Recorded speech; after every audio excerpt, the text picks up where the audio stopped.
termine cette petite introduction, je voudrais bien parler de la structure de la langue coréenne. Je pense que vous avez déjà entendu que le français est une langue SVO, donc sujet, verbe, objet. Par contre, le coréen, on a une structure SOV, donc sujet, objet et verbe. C'est-à-dire, vous devez mettre le verbe tout à la fin de la phrase et tous les autres éléments de la même phrase se trouvent entre le sujet et le verbe. Ils sont tous au milieu. Je vais vous montrer un exemple.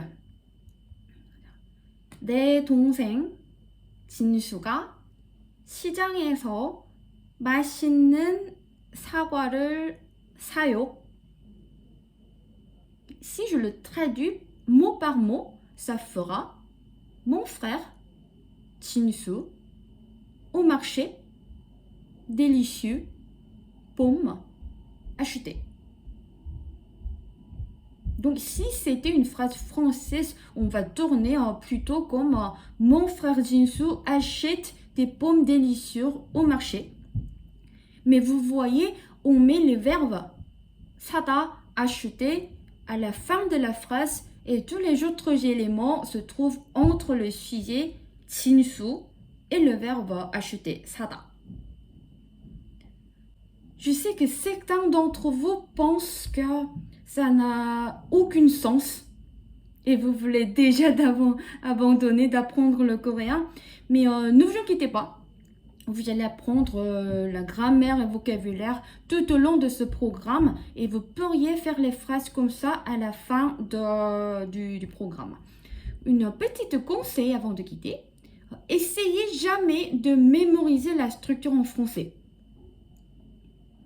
C'est-à-dire, ne mémorisez pas la structure comme mon frère Jinsu au marché, délicieux, pomme, acheter. Ne faites pas ça parce que votre cerveau, qui est un locuteur de langue maternelle française, il ne peut pas traiter cette information mélangée, il ne peut pas traiter naturellement. Et le fait de le mémoriser est quasiment inutile, il n'a rien à voir.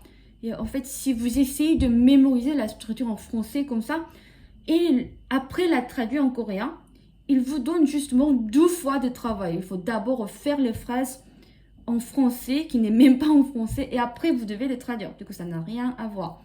C'est juste une manière le plus inefficace d'apprendre une langue étrangère. Alors, on a déjà parlé pas mal d'informations dans ce chapitre. J'espère que vous n'êtes pas encore étouffés par ces informations immenses.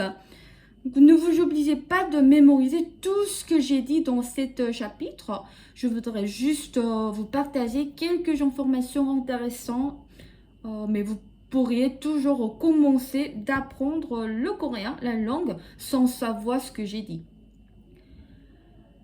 Alors, on va aller à la chapitre 1. On va enfin commencer le cours de coréen, le vrai cours de coréen. Vous allez avoir 3 petits cours où on apprend des phrases et l'expression basique que vous pourriez utiliser dans la conversation quotidienne. Alors, si vous êtes prêts, on se voit à la leçon 4. À tout à l'heure. 안녕히 가세요.